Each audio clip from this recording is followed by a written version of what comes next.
Well, we're here again. Some would say a little late. It makes no difference. We come on when we want to come on. We the OGs, man. Y'all just hold tight. You know, just hold tight. See, that's old language there. Hold tight. What's going on, everybody? Welcome to the one and only. This is the Cowboys OG podcast. We're here.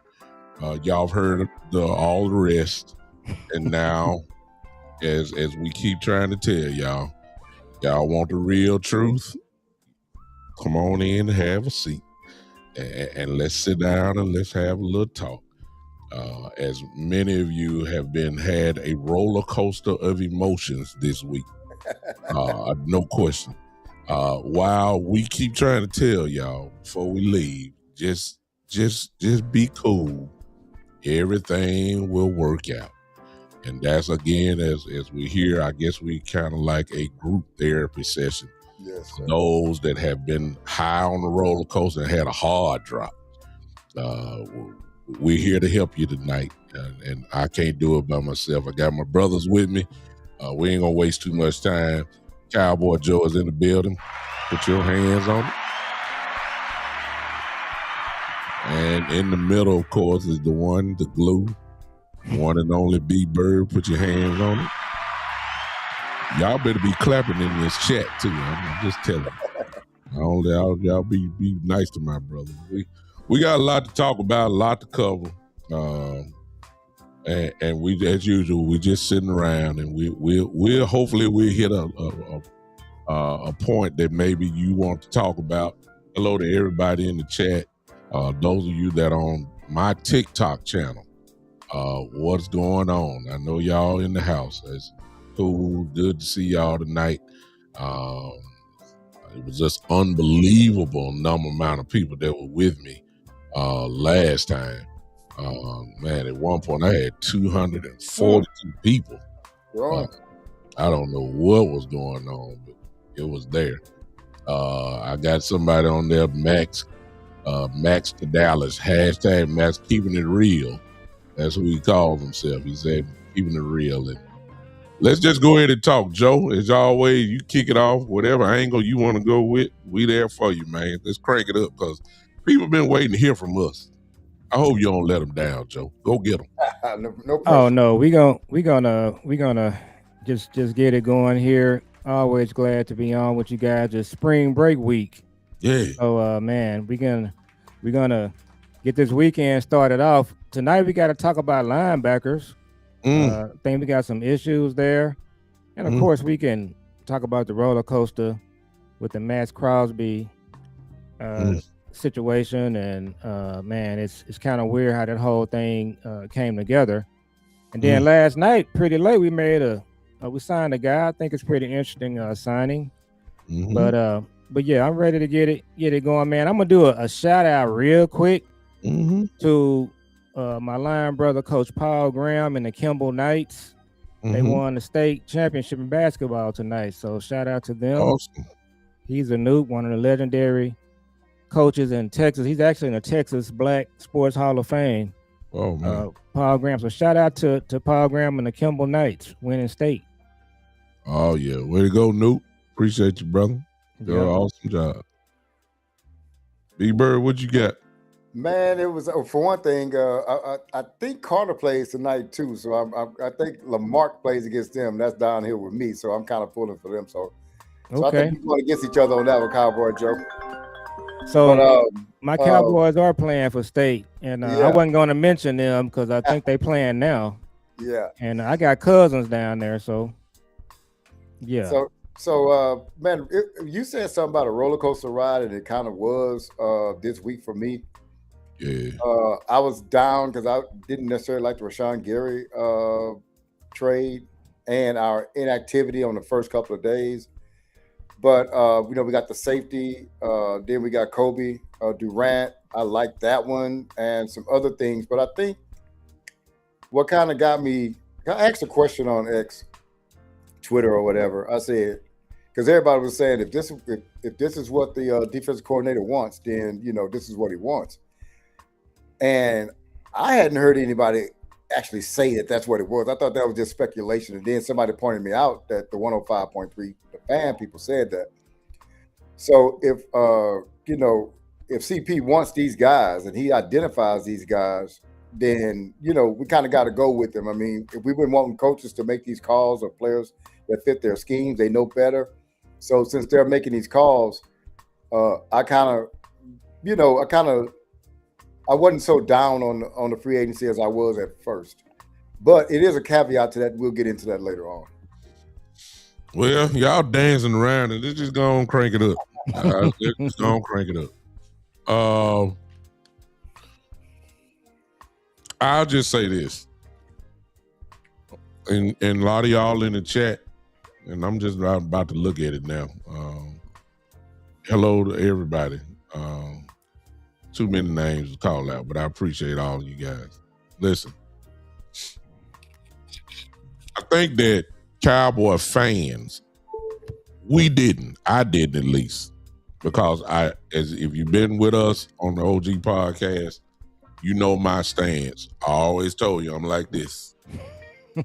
Yeah. I'm not moving one way or the other because I've been burned by the Cowboys for way too long. I know how the Jones move. And one of the things that Jerry did is he gave us the new term. Last year, it was all in. You saw how that turned out. This year is bust the budget. And automatically, reason why some of you dropped so hard on your roller coaster is because you thought that they was about to come in and spend about $900 million on 2 or 3 guys and roll on like that. I don't count Max in. I don't count Crosby because Crosby was a trade offer. Cowboys, they do trade. Yeah. I'll give you that. They Amari Cooper, of course, Pickens last year. I mean, Kenny Clark last year, Quinn Williams. They do trades. Yeah. But as far as free agency goes, we don't do that. And so, but the Cowboys were active. The difference is that they did what they usually do on day 8. They did it on day 1 and 2. Mm-hmm. That's the only difference. Yeah. And I will give them a little credit. The little credit that I will give is that usually when we do free agents, we really shop at the bottom of the barrel and go to the Salvation Army, the shop, and the thrift store. This time, we didn't go to Louis Vuitton. We didn't do that. We didn't go to Gucci. But we didn't go to the thrift store. This year, we went to Dillard's. Okay? In Dillard's, because everybody got a Dillard's, in Dillard's, you still gonna pay for Ralph Lauren polo, and you gonna spend, $100 just about on a shirt. But at Louis Vuitton, you're gonna spend $1,600 on a shirt. You see what I'm saying? Yeah. But you at the Salvation Army, you just go pick something out. You go get about 20 piece items. You ain't paid but $5. You understand? This year we did that. Reason why I'm saying is because, again, Cowboy fans wanted the big names, as usual.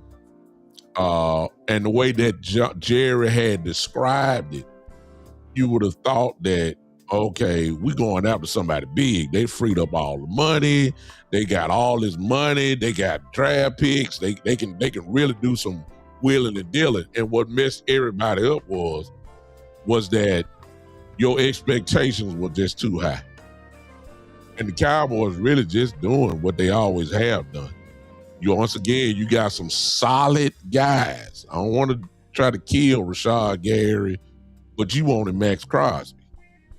You see what I'm saying? That's a big difference. Yeah, you wanted Trey Hendrickson, but they went and got Rashad Gary, and they got Gary quick. And some of you are saying, like, well, why weren't you so quick on going to get at least, the deal fell through. You lost to the Raiders as far as Max goes, but they didn't even open up the door for Trey Hendrickson. And here's the thing, because everybody said Trey Hendrickson's going to cost much. He made $28 million. $28 million. With Baltimore. That's it. And some of y'all are just going cuckoo, like, why didn't we go get him? Okay. It's because they said, we're going to move on with Gary. And that just ticked y'all off as if he was the first option. And that may have been the plan all the time, y'all. Gary is solid. He's not Hendrickson. He's not Crosby, but he is solid. He's a good depth piece. I don't think they look at him as what's going on? Let me stop this. Mm-hmm. This thing just going cuckoo. I ain't moving that much. Good Lord. But anyway, I think that he's solid. I think that he can get it done, but he's not your guy that you just gonna see go cuckoo. You know what I'm saying? His stats never showed that. He's a solid player. The Cowboys, when you look at everybody, I don't mean to take up too much time. When you look at everybody, it's solid. It's just that your expectations were just way too high. You thought we were gonna go get Dean and all these people, and Cowboys just don't do that. So they really didn't change. It's just that they didn't go to Salvation Army yet. They went to Dillard's, and that's better than what we've done before, which usually means we usually shop at day 8. This year, day 2, day 3, solid players, and I'll get into the other good part, but I don't want to take too much time. Go ahead, Joe. I'm sorry. So, and you reminded me, I did watch your show with West Coast the other night. I watched the whole show, and you guys made a great point. I think what they did on day 1 is usually what they do on day 2 or 3. So I agree with you guys 100% on that. And then I wanted to get your thoughts on scouting report on Rashawn Gary. He's a Michigan guy too, right? Yeah, I watched him all my life. I mean, that's my guy from Michigan. So, I know about Gary. No disrespect to him at all. He can play. So who would you compare him to in the NFL? He's look, I'll just give you an example. When he played with Michael Parsons, when Parsons was healthy, he jumped out quick to 7.5 sacks in the first 6 or 7 weeks. Mm-hmm. When Parsons left, got hurt, he didn't get 1 sack.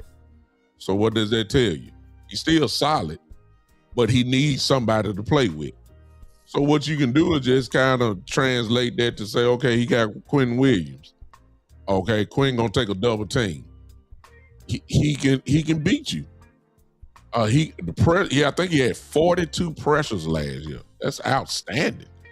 But he only had 7.5 sacks, which is, he walks in right now as our best D lineman. Right now. Right now, he's our best D lineman. The other part is he is real good against the run. It ain't no question about that. He is very good against the run. So, I mean, he's a very solid piece. It's just that you would hope that we have a little bit more as far as edge rush. We're not going in saying that we want Gary to be the man, but he's a good, solid piece for the Cowboys. He can play. If you want to comp him, he's maybe a step below DeMarcus Lawrence. If for everybody knows, he's just as effective. Lawrence ain't gonna get you right now no more than about 4 or 5 sacks a year. Gary can get you 7 to 9. Gary can do that for you. No question about that.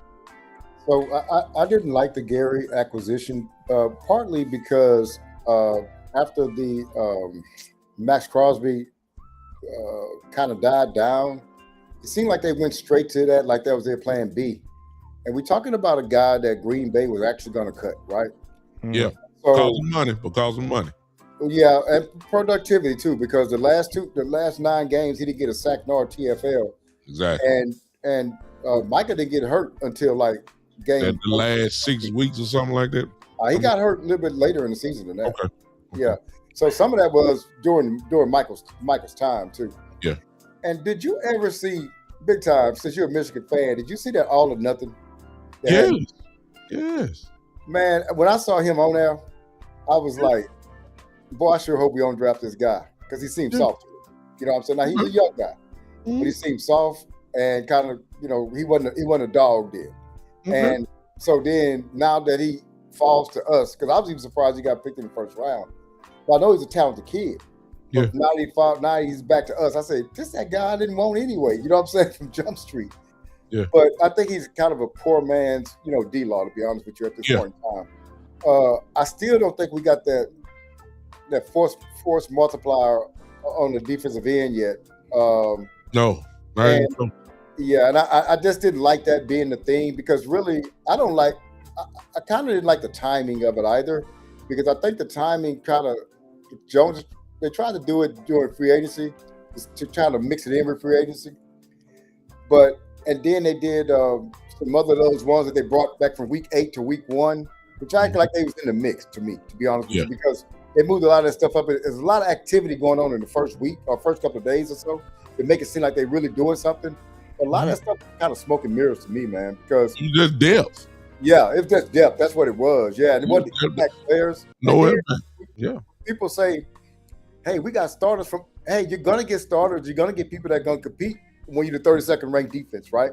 Bingo. And people say, well, we improved today. Yeah, but how much did we improve? Like, and my analogy has been this week when people ask me and talk about their improve, I say, well, if I make a 47 on my algebra test and I retake it and I make a 58, I improved, but I'm still failing, right? Yeah. So did we improve enough, right, to get to where we want to be at?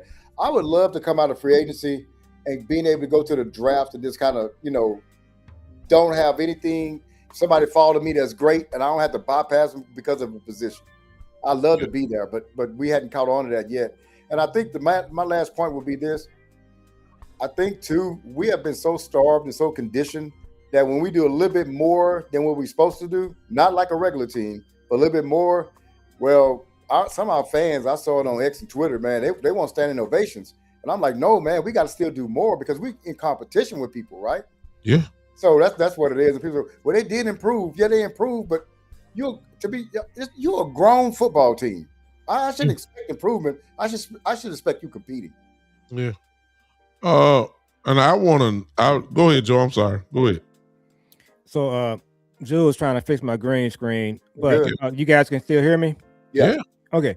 So, yeah, I think. So I on our show the other night with my son, I said, "Is Jerry up to his old tricks where he's has people in the media planting stories?" So the whole Max Crosby, Trey Hendrickson thing, were they really interested, or did they just put that out through their media plants just to say, get that out in the social media world, news world, to make it look like they were really trying to sign him, but they're just doing their normal thing that they do. So, but yeah, I kind of felt the same way. B-Bird, wasn't quite sure is this the same old stuff that we normally seeing. At the end of the day, we didn't make a big splash. I like some of the secondary guys that we got, but yeah, this free agency is definitely not what I thought it was going to be. And this thing that they do, they always do this thing. This year it's called busting the budget. Hang around the rim, all in, and so it's like something else that we hear, out there. It's like you just really just trying to say this thing here to throw people off.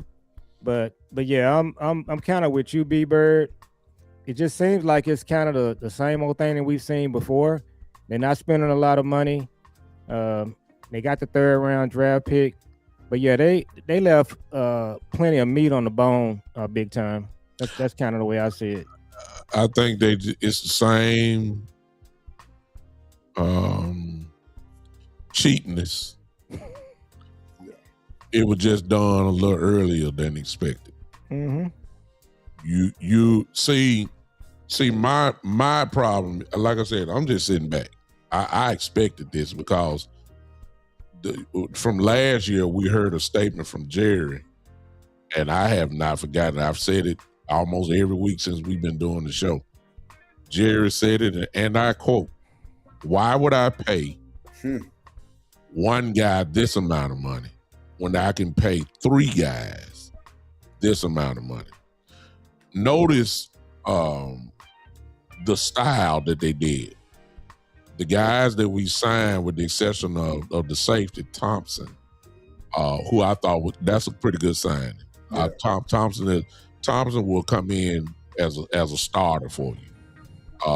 And he's very solid. Again, he ain't no all-pro, he ain't no Pro Bowl safety, but he's proven. Only problem with Cowboy fans, they don't watch nothing but the Cowboys, so they don't know these players' names, so they think like, who is this? Who is it? Well, you got to watch football to know somebody like Thompson, who's pretty good. But the problem is that because we didn't, it's like what we could have had. They set up the off season with everybody knows how we can clear money, and they did it. Everybody knows the 2 draft picks that we got. They have it. This to me was the best position that the Cowboys have been coming into an offseason that they have been in a very long time. very long time. I can't even tell you how, the position at the end. And that was part of me that thought, okay, we can do something here. Especially since everybody says we got, 2-3 year window. I thought that this offseason should have been maybe the foundation for the next 2 to 3 seasons. Absolutely. That's what I was saying. Like, okay, you can't go get this guy, that, you can't go get all that. But at least you should make a profound impact this season, whether that's one killer, one real dog, and then, go get at least one. Because money is not an excuse. You know what I'm saying? Money is not an excuse. But what it's turning out to be is the same old, which is they love the draft. They love it. And what they're hoping for, obviously, is that you can strike catch lightning in a bottle with one of these guys, and they'll turn out to be this. And I'm on the other side saying, okay, I know that's what y'all do, and I hope that it works for you because that's y'all system. But in the meantime, everybody else stacking the deck. And that's what I wanted for the Cowboys, at least one good time. Hey, it works. The guys are winning Super Bowls because they stacked the deck. Can we try it at least one time? You ain't got to go give me 2 or 3 folks. I don't need that. Go get me look, they really were trying, y'all. Let's not act like they didn't try. They tried to get Max. They tried. But see, with Cowboy fans, and I'm not trying to be funny, y'all. Cowboy fans get happy with attempts. Oh man. I'm happy about the bottom line, the finish line. Like, okay, you didn't get them. My question is, well, why didn't you go the extra mile? Everybody else go the extra mile. And then lastly, and I don't mean to take up time, when you're fighting in the first week of free agency, you can't come with this Boy Scout mentality. Everybody overpays in the first week of free agency. Yes, sir. Everybody does.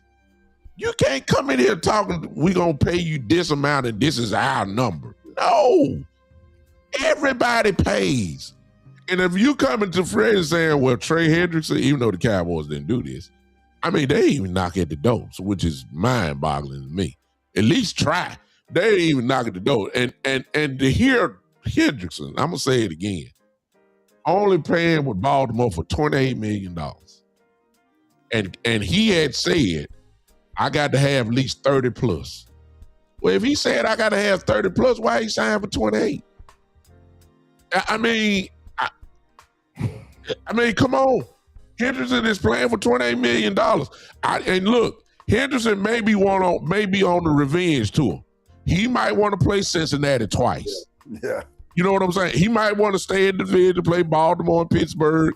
Maybe that's what it is. I don't know, but I'm just saying, like, everybody stacks the deck except the goddamn Dallas Cowboys. They will not bite into that system like Rams did, like Tampa did, they just will not do it. And that, at times, to me, is frustrating. You could at least gave me one dog because the money is there. The money is there. I need at least one guy. I don't need a bunch of role guys. Go give me a guy that's going to cause problems. If you would have got me Hendrickson, what offensive coordinator's going to do with that? Hendrickson, Williams, Clark, all of them on the same line. Now you give me Gary. Ain't nobody scared of Gary, Williams, Clark. Ain't nobody scared of that. I ain't saying we can't get the job done. I'm just saying I wanted the defense. I want the defense to have just as much firepower as the offense finally. That's what I was looking for. And we ain't had that in so long. It's ridiculous. One of the things that I kind of noticed was, not noticed, I've been noticing over the years, if you really look at Jerry's on his team for about 37 years or so. I think that's right, 37 years. And so Jerry is charismatic, no doubt about that. He's a charmer, but Jerry initially understood how to work the media because he's been in it in so long. Mm-hmm. And then social media came along, and he knows how to work that too. I mean, they get a report about social media, so he knows how to say things. So even getting your name involved in some of these competitions that I mean, these biddings that you know you're not going to win, still looks to some of the fans. They accept that at least they tried. Hey man, close don't count, but in horseshoes and hand grenades, man. That's the only thing it counts in. Either you get the deal done, or you don't. I saw a former player on X get on there and say that. I can't remember who it was. He wasn't even one of our players, I don't think, but he said, "Why is people getting credit for getting close in negotiations? That never should be a thing." Yeah. But let me get my notes here. Um, yeah. But one thing I could. So the caveat I was gonna give a seat for CP because I said that I think he was behind some of these things. I'll give him credit for that. He getting the guys he wanted. But I'm gonna give you an analogy. And my son, and my daughter, they went to mixed schools, so you kind of had to dress nice there, right? Yeah. So school starting, I give my son, I say, son, I want you to go get 10 outfits, and tennis shoes, whatever, and I need you to get 10. Okay, Dad. Now I said, okay, I'm gonna give you $300. I actually asked him to him. He just went back to college today. I asked him this question.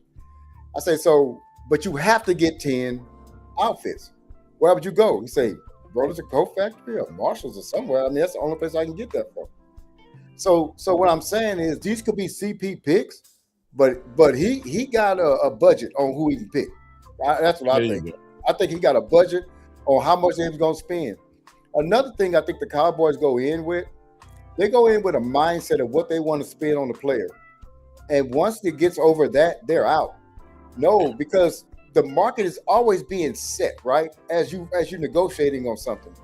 And really depends on who wants it more. If it was me and Big Time, we like old collectible cars, and it was one that we was bidding on, it really Big Time just depends on who wants it more. Yeah. Really?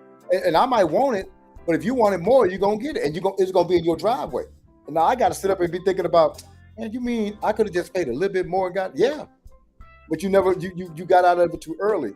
So I think again, man, what's getting them is these finances. They are being cheap again.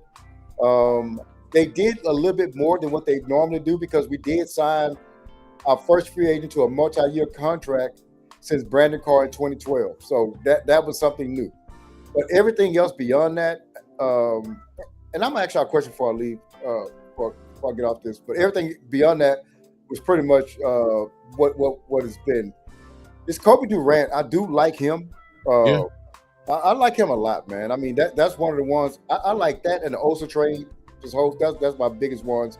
Osa trade because I didn't think that we had the we shouldn't have we had a kind of some riches at defensive tackle, and I thought that hey, we got to trade him to get better somewhere else. We can't just have three defensive tackles like that. Yeah. But with this Kobe Durant, I think we all three like him. And when that kind of happens, man, it kind of puts me in a picking sting to whereas this kid is in the prime, 28 years old. Why you just sign to a 1-year contract? Because if he shows out, you're going to be in the same situation you is with Pickens this year. You're going to be in it next year. It goes to the cheapness that we were talking about because he's not the only one that's on a 1-year deal. Yeah. That they've adopted that principle, if you want me to say it, that they love. They did this last year. That prove it type of deal. There's a lot of guys that are on that. And Darius Holt, I just saw you absolutely right. Thompson, I like Thompson as well. The secondary is better right now. Right now, the secondary can play football right now. Of course, there's question marks about Ravel and Bland, but if they are ready to play, and we're crossing our fingers, especially for Bland. I think Ravel will be ready to go. They just brought him out just too early. He's had full lot of time there in exactly Darius. And then if you've seen film on PJ Locke, Solid guy. Solid. You're not gonna suffer, and a great special teams player as well. Some folks say he should have been the Pro Bowl representative in the AFC for special teams. Real quick, is he going to start for us, or is he going to be? What do you think? They're trying to get rid of Donovan Wilson, that's for sure. If not, the battle is there between the two, and you got to keep this in mind. Donovan, what we say, we say in DC Universe with Boss and all those guys, and I'm in that. We say sponsorships. PJ has a sponsor. Yeah. They brought him over. Christian Parker, Ryan Smith, our frat brother. They know these guys. He came from Denver. Christian Parker was there, so he knows them. Thompson, he came from Arizona. That's where Ryan Smith, our defensive back coach, came from. So these guys come in, they say, okay, let me get this guy because he knows what he's doing. So some of y'all questions should be, okay, what about Hooker? What about Donovan Wilson, who's not gone quite yet? PJ might be the guy, unless, of course, a certain safety falls to us in the draft, which adds another whole element to it because, again, PJ is on a 1-year deal. Let me just go ahead and tell y'all, if Caleb Downs falls to us there, or if at 20, if we draft Thieleman, if he's there, PJ Locke may not make the team. I mean, you ain't losing nothing. Yeah. I'm serious. Any guy that's on a 1-year deal, the Cowboys can get rid of just like that. And it ain't gonna be nothing, no harm, no foul for doing that. And that's the way you gotta look at every guy that has a 1-year deal, because they did it last year. You know what I'm saying? Mm-hmm. But as far as draft goes, why I'm here, because I know I'm gonna forget. What we did not do, we got that kid from San Diego, the nose tackle. Yeah. We got him, and he's a solid guy too. But other than that, we let go of Osa. We let go of Perion Winfrey. We don't have a lot of DTs. I know Quinn and Kenny is there. That's fine. But right after that, what we got? So I wouldn't be surprised if the draft strategy might change just a little bit even in that. I know we got Jay Tor, but you ain't really just, hopefully make a little jump. But if you got that dude, Caleb Banks, I believe, from Florida there, look out. But I'm just saying, when you bring in guys like Locke and Bleed Blue, I see what you're saying. If Parker brought him in, hey, that's a sponsorship. Yeah. Rather than Donovan Wilson, who's what? I think he's a Dan Quinn guy, I believe, if I'm not mistaken. Who's that? Donovan Wilson. I believe he's a Dan Quinn dude or something like that, or is he a Zimmer guy? One or the other. But we still got some holes, y'all, but they're filling it up real good. So, and one last thing, I'm sorry. Jared don't know nothing about PJ Locke. Jared don't know nothing about Thompson. Jared don't know nothing about that defensive tackle we just picked up. So what does that tell you? It tells me that, again, Jerry and Steven are letting these guys cook, if you let me say that. They really are. These are their guys. They're not getting involved. They let them pick their guys who they want for their system. And I applaud Jerry for that. We gonna find out how really good Christian Park is, and because he's picking his guys, so it's setting up that way. So I like what I'm saying. At least let the coaches do what they want to do. I'm cool with Christian right now. I ain't poo-pooing on nobody he's got. It's just that I thought that we were gonna go for the throat. That's what I thought. No, what they typically do is hang around the rim, all in, this year it's bust the budget. And so I think people were excited, but probably around Wednesday or Thursday, the Scooby Doo mask came off, and and we know who's behind the mask. I love it. Oh, It's man. the same person that is behind a lot of this stuff, but he's putting fillers out there through the media. Boy, we was really interested in Crosby. Boy, we was really close on Dean. Uh, so I think the end result is we got some stuff that we need to take a serious look at. They were talking about Patrick Queen. My son likes Patrick Queen. I don't as much. I think Patrick Queen is kind of beat up at this point. When you play in that division, Baltimore, Cincinnati, Pittsburgh, B-Bird, you a linebacker. You play there 4 or 5 years. You ain't got a whole lot left. That's real hard football right there. Um, and then N'Kobe Dean, I don't know how you guys felt about that. I wasn't really that excited about paying him a lot because he's hurt a lot as well. Yeah, he is. But yeah, it's interesting to see how this thing kind of came down. So right now at this point, they back to where they want to be. They love to play draft. They like to draft. Yeah. They got an extra third round pick, so they're excited. Yeah, Christian Parker, he's bringing some guys in that he probably wants. I think Donovan Wilson is a free agent now. I think Christian Parker was at A&M when he was there, but I don't think they're going to bring Donovan Wilson back. I was surprised, and I don't know if I got this right. Did I see that they either reworked Hooker's contract or re-signed him? It was something they did with Hooker. I thought that was kind of odd. Yeah, it was to me too, man. So, yeah, I don't know where he fits, but I think the guys we brought in, I can say this. I can answer you on that one. It's widely known that Parker loves in that 4-2-5. He loves to play 3 safeties. Okay. So obviously Hooker would fit there tremendously. And Hooker, this last year, he just looked really slow to me. I don't think he can get to the spots on the field that he needs to get to. So we gonna kind of see what happens there. But I think we got a serious issue with linebacker. Big time. You and I were talking about this offline. I think they got to come out of this draft with either C.J. Allen or Rodriguez. I would love to see them trade back and get Anthony Hill.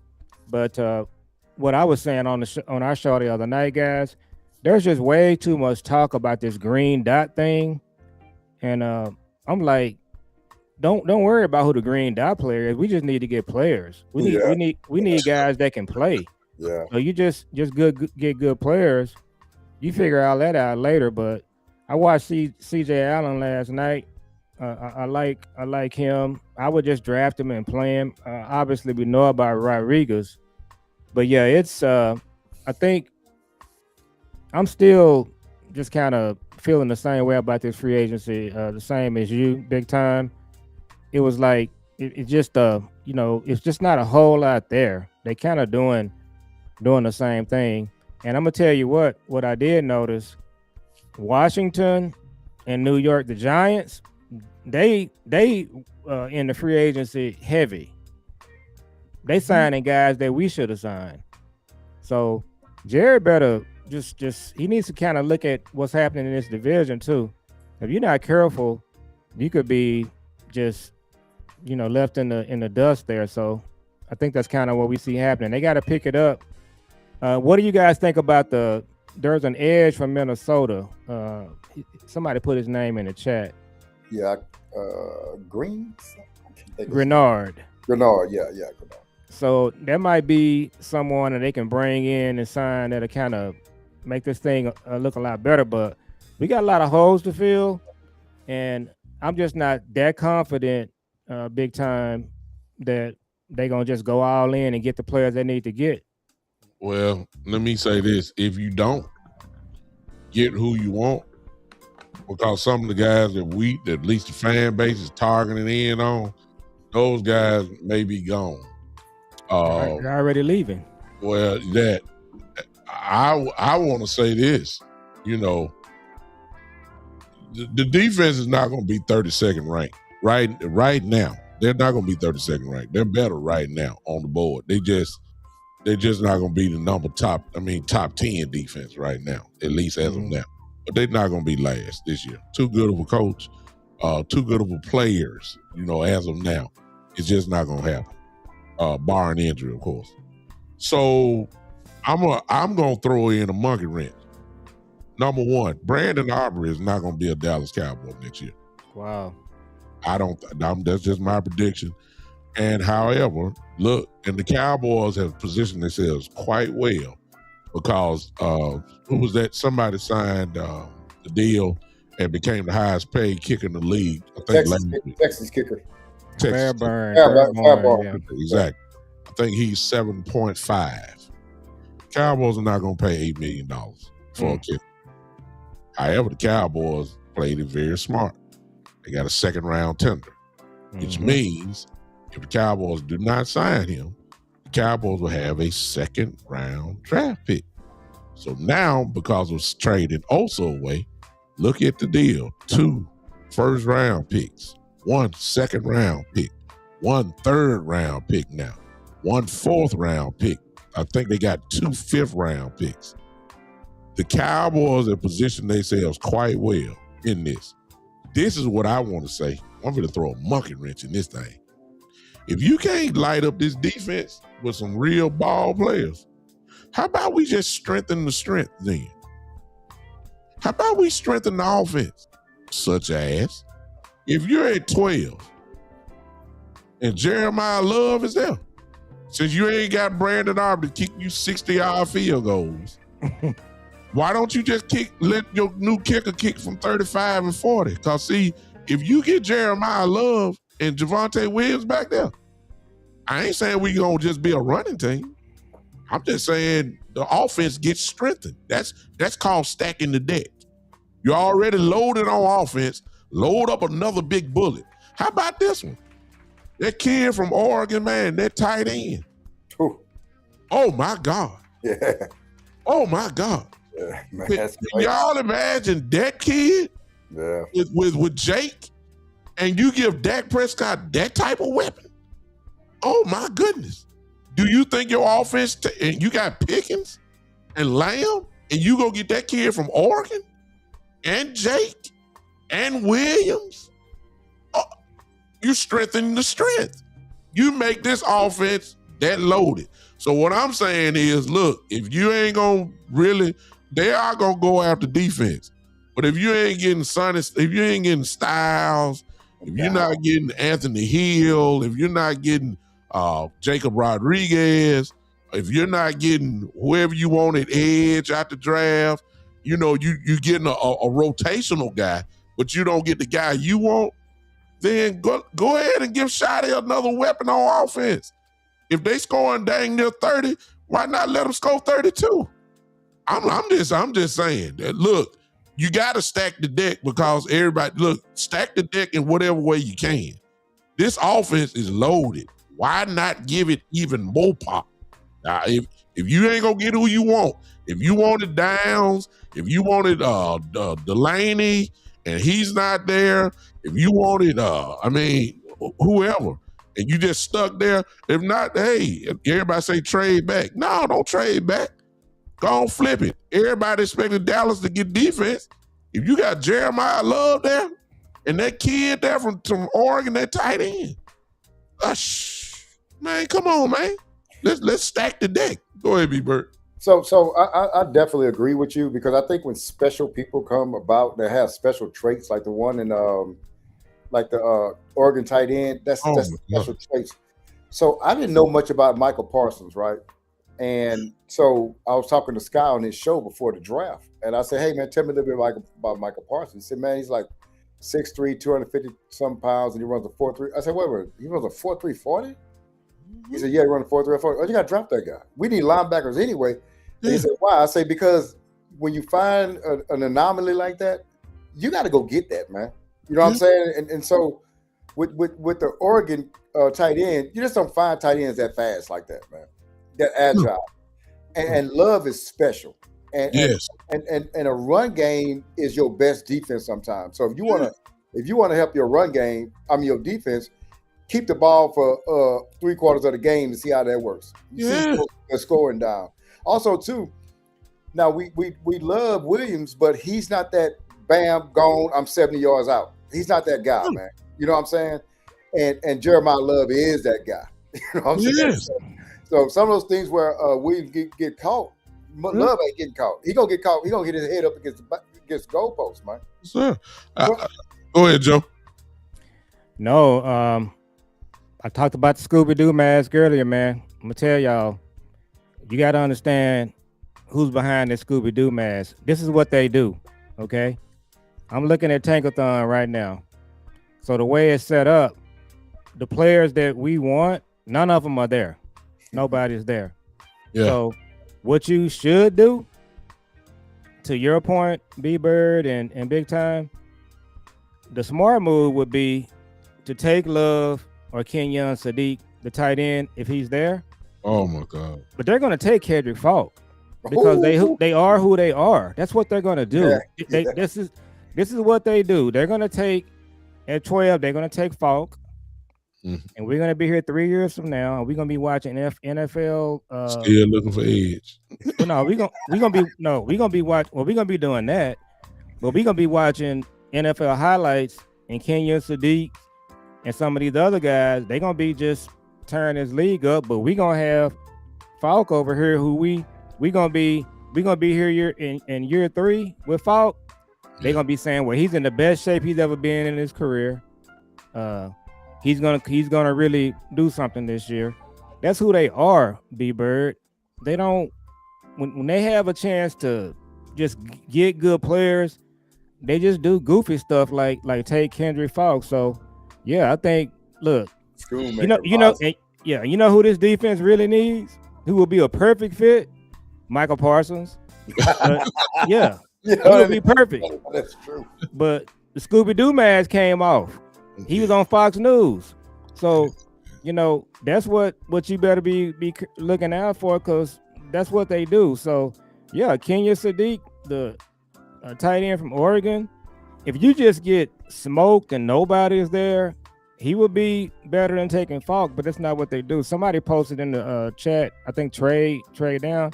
Well, the thing about trading down, you got to have somebody to trade with. You can't just say, I'm trading down. Yeah. The phone has to ring, and you got to have somebody to trade with. So there's a couple of scenarios that I've been kind of watching. What you guys are describing, I've seen it happen in a lot of these mock drafts where you get to 12 and Downs is not there, Styles is not there, Love is not there, matter of fact. Yeah.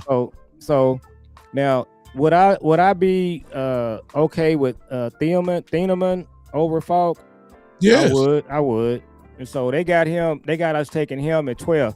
That's kind of high, honestly, but it's better than just taking a Taco Charlton. Just saying.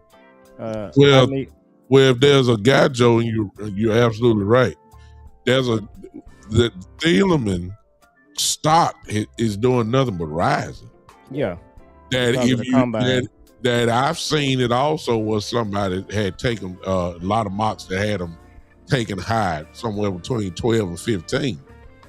But one thing that I did not see was that he was never at 20. So to answer your question, if Thielman is your guy, you might need to go on snag him, even though that might be considered high. But I hadn't seen him get past 20 in a lot of these mock drafts. So that's you just brought up a major point. That's what I'm saying. If you know your guy, and you're talking something like, well, he's really projected to go at 19. No, don't worry about that. Go get him. And it's really that simple. But I'm saying, man, look, the Cowboys, to really be truthfully honest with you, they're in a real look. Everybody gonna go crazy once. I don't think we're gonna re-sign Aubrey. I just don't believe it. And the Cowboys gonna they licking their chops. They're gonna get their second round pick. They've already traded Osa, and they're already in the third. You're gonna have 4 picks in the top 100. That's how you And of course, they love the draft. They love it. Yeah. They got a chance. If again, what Joe just said, they got a chance to make it right. You just can't pick wrong. That's what the difference is gonna be. And hopefully the influence of Parker, the influence of Shotty will balance out the foolishness of maybe some of the past mistakes as far as drafting goes. That's the only thing you can hope for. But I think the Cowboys, man, are gonna be in a real nice spot. If you're a lover of the draft, the Cowboys are gonna do pretty good because I don't see them paying off. They'll get their second round pick, and they're gonna be sitting real pretty on the draft board. So I was I don't know if y'all saw this on X. They showed our draft, the people that was left for our draft from 2019 to 2023, and we had like maybe 6 people still on the roster. Yeah. And that was amazing to me. So I was tuning into Coach Marv's show last night, and I made the comment, did you see that? And Coach Marv said that basically all teams kind of go through that. And so I say, let me go look for that. I couldn't really find anything specific like a chart or anything like that. But he probably is right. Like they do, most teams do go through that. But here's the deal. You can't be a draft reliant person and just be with everybody else on the draft while they still do free agency. You get what I'm saying? Yeah. Like you can't be, we all about the draft, we all about the draft, and suck at it. You know what I'm saying? And so they have not been doing really well with the draft lately, man. And the thing about it is if you're going to be a draft major team, whereas you don't want to do anything but the draft, then you got to hit on your picks. You can't have Schoonmaker and Mozzie drafts. Yeah. They really haven't done good in the draft the last few years. And a lot of people, man, you talk about that, you get all kinds of smoke on Twitter. Boy, you better not talk about the Cowboys draft because they do a great job. No, they're kind of like average. And some years they're below average. That's one of the reasons you got so many holes on your team because you haven't drafted well. You know, when people talk about the Cowboys having good drafts, you know who they're talking about? They're talking about CD, talking about Michael Parsons. Beyond that, who are we talking about? For a while, yeah. Diggs for a while. Booker. We'll go with Booker on that. Booker last year was a great pick. You know, they got Bland in the 5th round. And if Bland and Diggs are healthy, I think you're talking about the two best corners in the league as far as a tandem. But, you know, they got hurt, unfortunately. So, yeah, with the Cowboys, when you don't do anything in free agency, you got to be one of the best teams in the NFL to draft in, and they're not. So, yeah, they could end up with 2 first rounds, big time, a 2nd round, and a 3rd round. But man, they just do some weird stuff with their picks. You had so you making me think. So let's just see where everybody's head is right now. And those in chat, I hope you guys will participate in this. Do you think? Because I'm gonna say yes before I even answer the question. I see the influence as of now of Shotty and Christian Parker kind of taking over. Do y'all see the change at least? And they got to. Of course, thank you right there, Tyler Smith. Yeah, definitely a big, great draft pick. But do y'all see? I mean, Christian Parker just got here, so we really don't.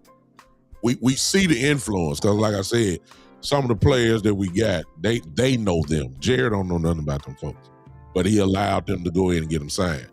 But I do see Schottenheimer's influence and his handprints on the organization. And I do see, in a sense, Jared's fingerprints slightly doing this, slightly. I ain't saying that he's not there. But I'm starting to see football a little bit more prevalent. Somebody just said that in here that said that we don't want to win. Winning is a thing of the past. You can't tell Schottenheimer that. Schottenheimer don't work like that. Parker don't work like that. Yeah. I can see a little change happening there. And I think that this draft, because that's where they're going to try to make the splash here, obviously. I think that depending on how this draft goes, and I think they're in prime position, especially if we don't re-sign Aubrey. I think that the draft is going to be somewhat of the foundation of the next maybe 3 to 4 years. I can see that if we get, and I think that this draft, because we're gonna be, we're not playing the draft in the first round like this again. Not this early. And especially got 2 picks in the first round. That ain't gonna happen again for a while. They got to hit a home run between free agency and the draft. And I ain't talking about no doubles. Like right now, if this was baseball, right now, as far as free agency, I'll say that we kind of Pete Rose in this thing.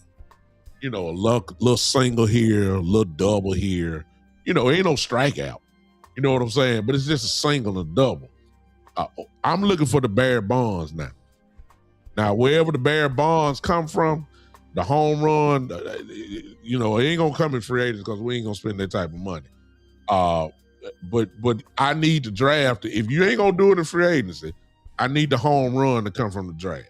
And unfortunately, we ain't gonna know that until the season starts. But they got to do it this one right here because they're gonna have too much stuff that they probably would never have again. Not like this. So they got to do it. That's all I'm saying. So the only thing I'll say about free agency is that they have their hands on it, but they do have a budget. So it's not like they can just go get who they want. They got to try to figure out who they want that fits into the budget. Yeah. Now the draft is probably going to be something different. So we'll see then if they can get more because there's no budget for a draft pick, right? Like that's already there. You don't have to bid on that or anything like that.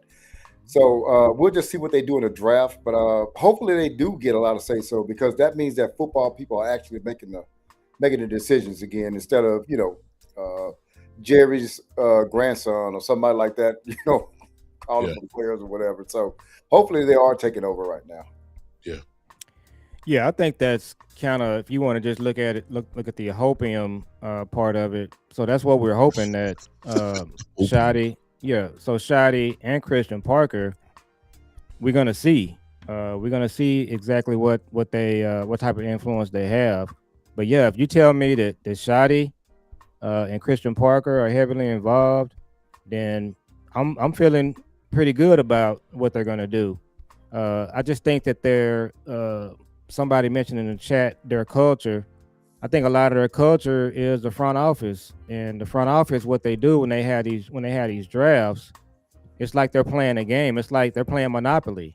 So they just get in there and kind of do their thing, and next thing you know, you're just saying to yourself, like, this player they just picked right here, it was way better players on the board. It's like, what are they doing?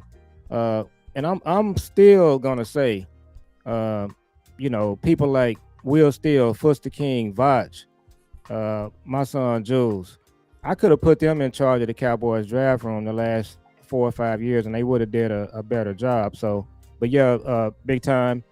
We're gonna see here with this draft what type of influence Christian Parker has, because I'm not really that excited about this draft. The players are not as good, but in every draft you can find good players. That's what the 49ers, the Ravens, and the Eagles do. So, but at this point, we just have to hopefully just see what Christian Parker and Shotty's going to do. I really like Shotty's background, with his dad. He's been a football guy his whole life. So, yeah, just listen to Shotty. If I'm the Joneses, listen to Christian Parker. I think you're going to come out on a positive end here when this draft is over. Yeah, I just think that we're talking to young coach. You can't blame anything on Parker, but I can see the influence just by the players that these are his guys. So I know the influence is there. The question is going to be, and I have no reason as of now to think that his influence is going to be there for the defensive selections that we have. I think he has a prototype for every position on that field, and I got a feeling that we're getting ready to see that. And they are doing it. I will give Jerry and them credit so far. I just wanted them to.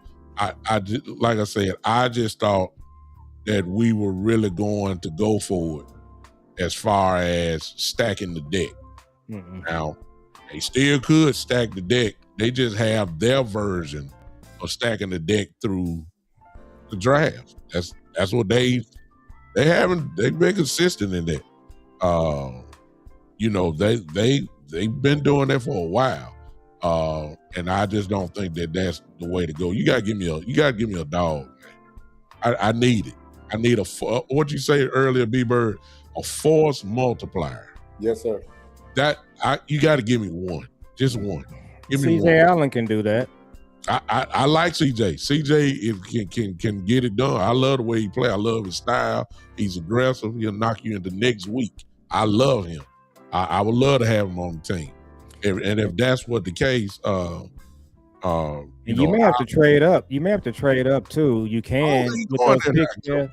I don't think he's gonna go that high like that though. I'm saying the Cowboys with their extra picks, they may be able to trade up. Yes. Styles are down, so that's an option too. But the problem is though, they rarely do that in the drafts in the first couple of rounds of the draft. They are more likely to trade down than up. Yeah. I don't recall them in a long time trading back up to go get somebody, which I am definitely in favor of. If that's your guy, just like you said earlier, big time. If Thielemann is there at 12, and that's your guy, and you saying, man, but he's not supposed to go to 20 some or 19. You go get. Who cares 5 years from now if he's an all pro that you got him at 12, or whatever you got him at? Nobody cares about that, man. Yeah. Like I can't remember when Ray Lewis was picked. I know it wasn't high enough. No. You know what I'm saying? So what I'm saying is, where you get these guys from doesn't matter after 4 or 5 years, man. Don't worry about all that. Don't worry about value, draft value, and all that kind of stuff. If that's your guy and that's your need, go get him. I think that I think the last guy that I remember, y'all may forgot this. The last guy we really moved up for was Mo Claiborne. Mo Claiborne, yeah. We moved way up. We thought he was the guy. And he had that reputation coming out of LSU, but since then, that's really been it, as far as moving up. Like when they get burnt on something, man, Brandon Carr, they stay away from it, man. It's like, oh, that happened a long time ago. We're never going to do that again. And you can never say you're going to. You can't cut off avenues and opportunities to do things because something happened to you 15 years ago. You know what I'm saying? Yeah. Mo Claiborne probably gonna have a son in the league. You still gonna be worried about what happened with him a long time ago or whatever. Let me call some drama again here, because I got excited thinking about stacking the deck. Let me ask y'all in the chat, and I'm gonna ask y'all too. If 12 is there in some kind of way, I'll just give you a plethora of names. If Caleb Downs is there, I'm taking Caleb. I don't care who else is there. Yeah. Okay, I'll do that. But let me ask y'all, if Styles is there at 12, if Ruben Bain is there at 12, which I seriously doubt, I just say Styles. I'll go Bain. Bain not gonna be there. But if Styles is there and Jeremiah Love is there, who y'all picking? Out of those three, I would take Styles. Me too, man. I'm with Styles too. But we still got a running back. We ain't got no linebackers. Yeah, but I'll tell you this right here. I did see some chatter late this week, big time. The Bain might be there at 12. He just might. Let me tell you something. If Bain is there at 12, you better look. It need to be the world's record on turning in a card. Yeah. It need to be. I look. See with Bain, I knew it was gonna happen, and everybody and a lot of people said what they said about that Bain was his arms too short. He's too stocky. But let me tell you something. When you look at the tape, that's all I need to see. I saw how he dominated. Yeah. Let me tell you something. If Bain is there at 12, and listen, I'm gonna tell you how much I'm talking about Bain. If Styles is there at 12 and Bain is there at 12, I'm taking Bain. That's how much I'm telling you. I like him. Hey, big time. A little caveat to that too. We hadn't won since the 90s, right? Yeah. You know what else hadn't happened since the 90s? What's that? Wade picked the University of Miami player high either. Man, come on. We talking about sincere dogs. Man. Yeah, we used to take them dogs from Miami like it was never Jimmy was here, man. We put them all up and down our roster. And we ain't took a University of Miami player, man, high since Jimmy Johnson, man. Somebody saying something. Somebody with you, Joe. Somebody, this is a farm boy, says he trade back a couple spots and pick up C.J. Allen. Yeah, that's a trade back scenario. I do want to ask you guys this, and I was having this conversation with my son earlier in the week. I'm not clear on what Bain would actually play in this defense. So what is he actually playing? What is he going to play? Tell me what you got. To be honest with you, he can play one of your three guys on a 3-4. He has played inside as well at Miami. Now he's only I wouldn't trust that because you're getting almost another Osa, about 275, 280, 285, somewhere in that area. But he's so disruptive, and especially coming off the edge. He can do it. I see what you said. Because they picked Gary, but you still got a hold there. Clown is not signed. Yeah, you don't have enough guys. They did sign Sam Williams to a 1-year deal again. So there's the edge. You got Izaraku. James Houston is. I don't think we signed James. Is James with us? I hope so. No. So I mean, if Bain is there, he's BP. He'd probably be BPA. He can help your team. I would take them, but I understand what you're saying, Lawan. But you can't. You got to have more than three edges. We let go of Solomon Thomas, who can line up outside as well. So he's gone. We got holes there. And if that be the case, I know everybody talking about Cassius Howell and other guys that'll fall down there. So edge is needed. Bain can do that for you. So I mean, yeah, I can't imagine that Shotty or Christian Parker would pass up Bain. I just don't see that. But first of all, he ain't gonna be there. I mean, I'm just throwing a name out because I'm talking about Love, and I tell you what, he agrees with me. He said, other than Down, he taking Love over everybody. Man, I don't know if y'all understand. Who was that? Who said that? Right here, I tell you what. That's Jules. Jules. He likes Love. Okay, he said he's not a free agent, so James Houston is still there. Yeah, James Houston. So listen, B-Bird said it best. Now, we're not in the need for a starting running back, but Love, as B-Bird said, is special. Special, man. Now, I'm trying to tell y'all, if you ain't watched K, because we so hung up on our defense, let's not act like there are two really special guys on offense that's going to get picked high. One is Jeremiah Love, I think. He's going to be a first-round pick. And then Sadiq, am I saying it right? Yeah. Tight end from Oregon. If you haven't seen this dude is special. I'm not about, that's all in all caps. Yeah. And all I'm saying is, if we're not going to destroy people, I ain't saying number 5 defense in the league, but if we're not going to get what we really need, I'm saying strengthen your strengths. The strength of this team, without a doubt, is the offense.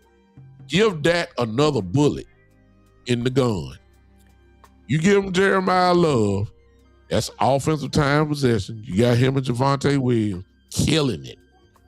Now, if you give him the tight end, you got Pickens, you got Lamb. You get this kid from Oregon. Who in the world you gonna double team? Who? If you pick up somebody, guess what? Dak, and we know Dak love tight ends. You get this kid, the Dak. Oh my God, man! And then big time with that too. If you really think about it, I mean, who's more ready to have an impact on our team? I mean, Sadiq would have Dak Prescott as a quarterback. I mean, he's going to hit the ground running, and running back is probably the most easy spot. But hey, I want to pivot for a moment because you brought up something, and I wanted to talk about. You brought up Brandon Aubrey. Yeah. Okay, so let me give you my thought process on that because I hadn't given anybody my thought process. I like Brandon Aubrey. I'm never going to love a kicker, and I'm not one of them. I hate kickers, guys. Right. Mm-hmm. So Brandon Aubrey is unique with his leg strength and all that. So where should he get paid? Well, rightfully, he probably should get paid a little bit more than Fairbairn, whatever his name is. But should we do it? And that's the issue.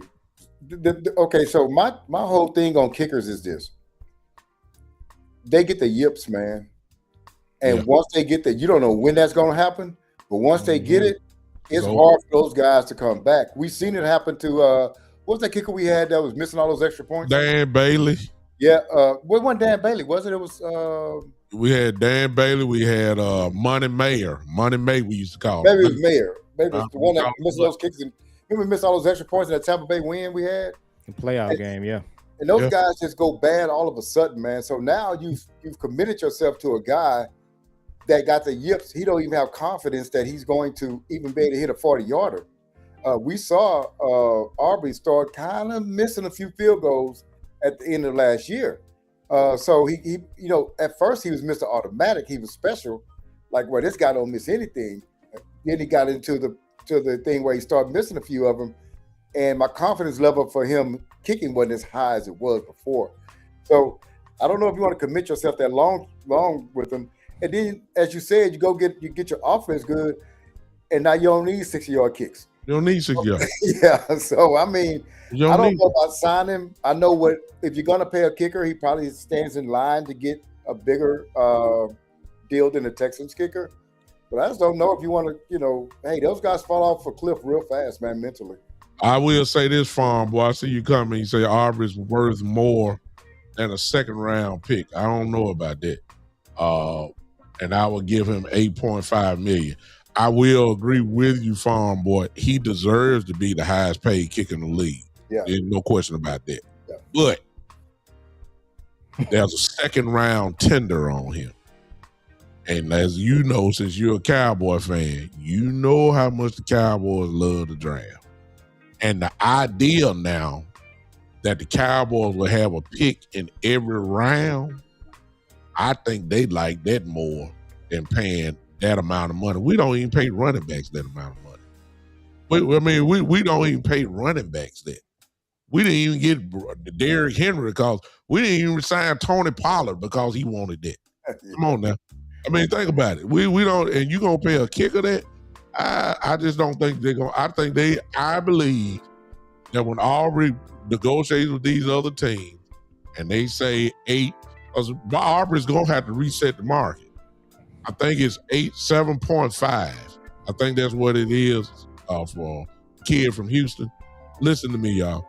Aubrey's gonna reset the market. He owes the kickers that. Let me say that. And they say, well, it's too much. Well, listen, it's not Aubrey's fault. The market demands that Aubrey gets paid like this now. It's not his fault. The kid from Houston just reset the market. Mm-hmm. He's not the best.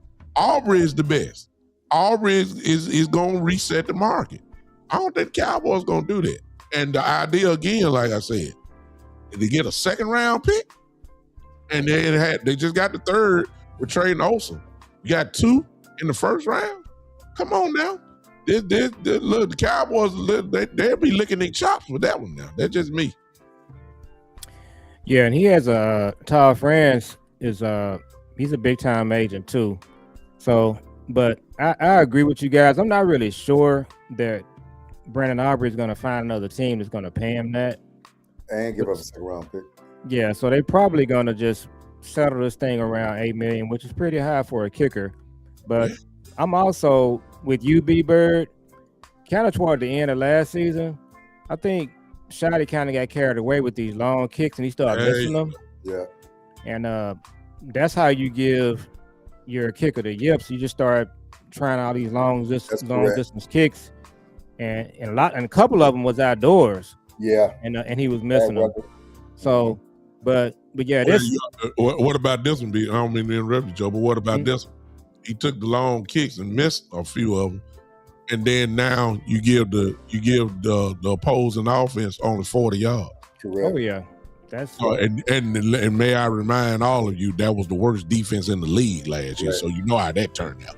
So I think that happened in the Detroit game, didn't it? We gave them a short field a couple of times. Man, you can't give teams like that a short field when you got the worst defense in the league. You can't do that. But so just looking at this draft, man, this draft, guys, I mean, it's all over the place. I'm seeing things where none of these players we're talking about will be there at 12. I'm seeing some things where Bain could be there, Love could be there. So they need to really have their ducks in a row, because something is going to break their way and they're going to be forced to take somebody like Bain or Love, and they can screw it up, or it could just just get so bad in terms of how this draft kind of falls, where they could trade down, and then you trade down, you probably get more picks, and you probably have a better chance. Just kind of throwing so many darts at the board where you're gonna hit on some. But yeah, this draft, it's all over the place. People are saying it's not a good draft. We also got some 5th round picks. I think we picked up a couple of those. Yeah, we did. Yeah. And what I've been seeing in drafts the last few years is in the 5th round, there are good players on the board, and they do goofy stuff again. Last year, they traded up for Shamar James. There was no reason to trade up for Shamar James. They could have just stayed where they were, and they would have got him. They would have had another pick, and they could have got a running back and Shamar James. But they traded up. By doing that, they end up having to draft Blue. So that was an example of where I don't think they really did a good job. But this let's see, what is he saying? Okay, it don't matter if he had a short field, same result. Yeah, he started missing some kicks down the stretch. But yeah, you kind of, and it was one of the content creators. It might have been Landlord and Henry. They were talking about the fact that Shotty, he's going into games just thinking, he's got these 60-yard kicks in his back pocket, and it's kind of throwing a field position off. You flipping the field when you do that if you miss. Yeah. So yeah, but his agent is a killer now, Todd France. And Todd France, he does some of the same stuff that Mulugeta does, but Todd France don't get that smoke. People just saying he's a good agent. But Jerry talked to him. Yeah. He don't talk to Mulugeta. So I think Todd France was the one that was invited on the bus. Yeah, so week before last. So yeah. It's just crazy. But they're in the same agency. Yeah, exactly. Anything else, gentlemen? We've been on for a while. I know everybody's tired a little bit. People, I know you tired. You've been rough. I know you tired. Anything else, gentlemen? We got a little time. Oh man, let me see if I got anything. Well, one thing, man, they did something that I have to give them a little bit. I remember I told you I did not like our safety room, our talent, and to me, they changed that. They flipped that thing over, which I did like. They did take the room around, got more talented guys in there, guys that CP guys back there, and Smith, Coach Smith, right? It's Coach Smith guys. So I feel real good about that. I think that safety position has been undervalued for far too long. It can help out a lot. I think the only thing we need now, man, we got to get some pressure. Not just from our defensive tackle position, but from the outside. I think we missed that all last year. I think it exposed our secondary, just our pass coverage, period. But that's okay to expose it, because once it's exposed, now you got to go and fix it, right? And not just rely on quick pressure. So hopefully they'll get that guy, whether it be the draft with Bain or someone like that, or a trade. Look out for a trade because we got a lot more draft picks now, so they could be in line to be trying to set up a trade for somebody. I think that the secondary is going to turn into a strong point. Injuries, though, that's the only thing I'm concerned about. That's the only thing. The question mark on Ravel and Bland. And the pickup from last night was real good. Colby Durant was a huge pickup. So when you add it all up as of now, we're looking pretty good in the secondary. We can play football. That ain't even counting probably the return of Josh Butler. We still have Reddy Stewart, who played real good for us last year, in my view. We looking all right in the secondary. As for now, there's just a question mark of those guys, Ravel and Bland. If they're anything, if they are healthy, let me put it that way, then we're gonna be all right in that area. And that ain't even counting who we possibly could be getting in the draft as well. We talk about linebackers and down, edge guys, but they very well could be going cornerback. I mean, Delaney will be there. You still got Hood from Tennessee. I don't think they want McCoy, but I'm saying you got some guys that's cornering some pretty good guys, and that's just the first round guys. You got some good corners later on. I mean, to go all the way down to maybe the fourth or fifth round. That can flat out play. So we're all right. We just need to hit the home run. We need to hit the home run, and while we got all of this, I don't want to use the word status. I want to say while we have this pretty good position in the draft, you got 2 first round picks. You got to hit a home run. Yeah. You got to do it. Whether that's drafting one or trading back and you picking up something, you got to hit a home run with what you have in this first round. And I think that we will, because I don't think they can mess up 12. I don't think they can. I just don't think they can. Not 12. And after that, look out. But 12, you're going to have a nice choice there with a real good dog. And hopefully we will make the right move. So I did see where Jalen Tolbert and Wanye Thomas signed with another team. They didn't say what team it was. So he signed with the Dolphins, I believe. Tolbert did.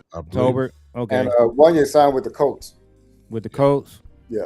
And I was kind of concerned about Wanye. I was thinking he was having concussion symptoms with the migraines, but hopefully he'll be okay. I like Wanye. I don't know, why he didn't get a chance to play. Because they were dedicated to the money that they paid Hooker and Donovan. Yeah. The loyalty to the contract. That's why you ain't seen him. And then a light bulb went off in my head about Kenneth Murray, because we couldn't figure out why Murray was playing, because they was paying him. He was the highest paid. I think they was paying Murray $8 million. $8 million, yeah. And so of course, that's what they always do. So Christian Parker and Shotty, let them steer the ship, and I think that we'll see some things kind of work out in our favor. But if old Scooby Doo shows up and starts, doing his normal thing, I don't know. And I saw Kels in there earlier. Kels in the house. Hey, Kels. She was, yeah. Yeah, she's here. I see. I would like to get her input on what she thinks is going to happen with this Aubrey situation, because they gotta make a decision there. And I kind of forgot about Aubrey, and we didn't talk about Pickens tonight either. So I'm wondering. They got to keep that. They got to keep that soap opera going all the way to the end. All the way to the end. That's the Jones way.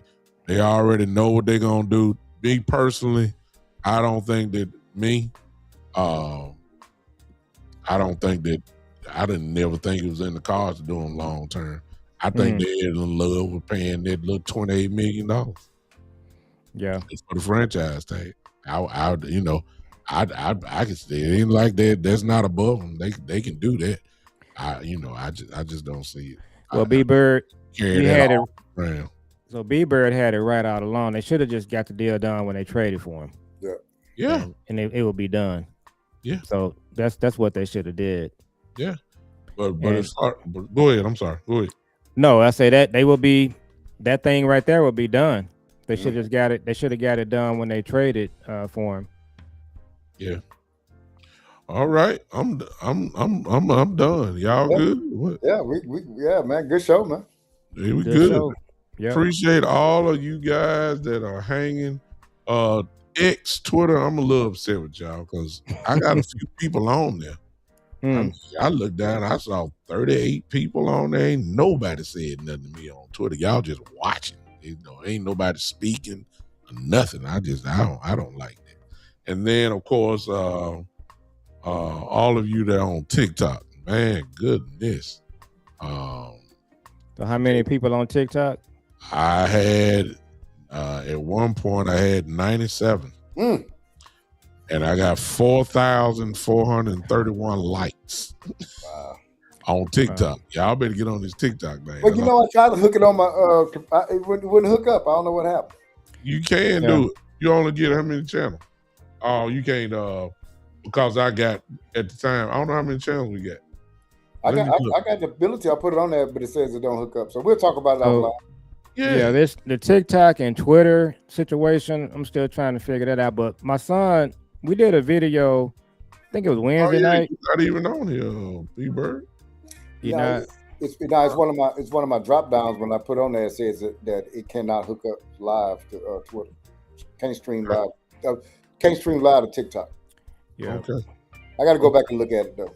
Okay. Go ahead. Yeah, I was gonna tell you guys. So my son and our channel made it over 300 subscribers. Finally, we was trying to get to 300. Yeah. So all right, man. We did that, and one of our videos did 1.5 thousand. And but you never know how this thing is gonna go. You can go out there and do some content, and people really go on there and like it and do whatever they're gonna do. It's kind of weird how the whole algorithm thing works. But yeah, shout out to my son. He started the channel.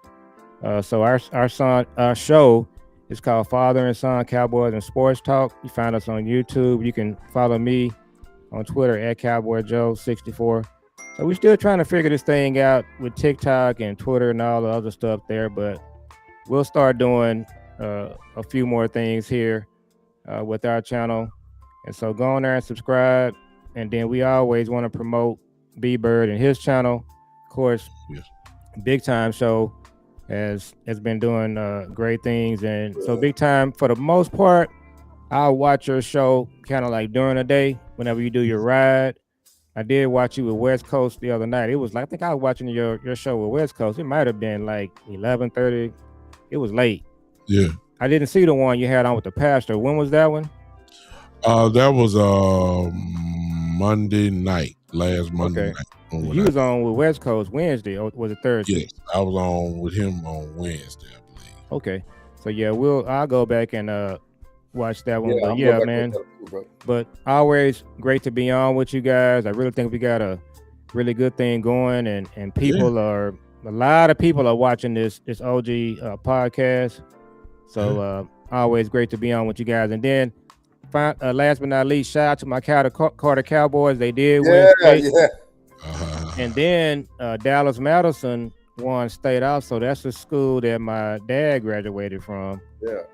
Which is a school over in South Dallas.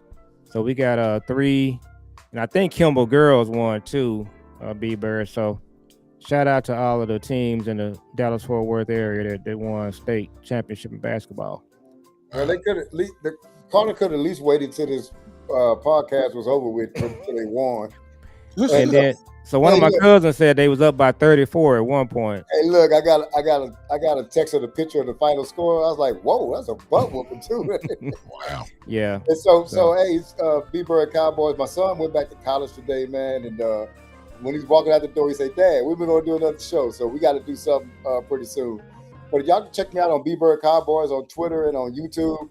And after Big Time school me, I'm going to be on TikTok. So, yeah. Hey, man, but it was great. We did a little bit later show today, man. It's always good getting on with y'all, man, and just chopping it up, man. Because, hey, y'all going to get the real from us. Now, we might not be right, but we're going to tell you what we feel. And that's just all it is, too. Hey, guess what? We ain't looking for no corporate sponsors. We're not trying to dial down what we say so it can be more palatable to people. We're just gonna tell you what we think about things, and that's Yeah. just what is coming from our heart. So that's Yeah. just what it is, man. That's why I like these guys, man. Coming on with them, and that's why we have a good time, man. Time just flies by, man. We out here talking, so.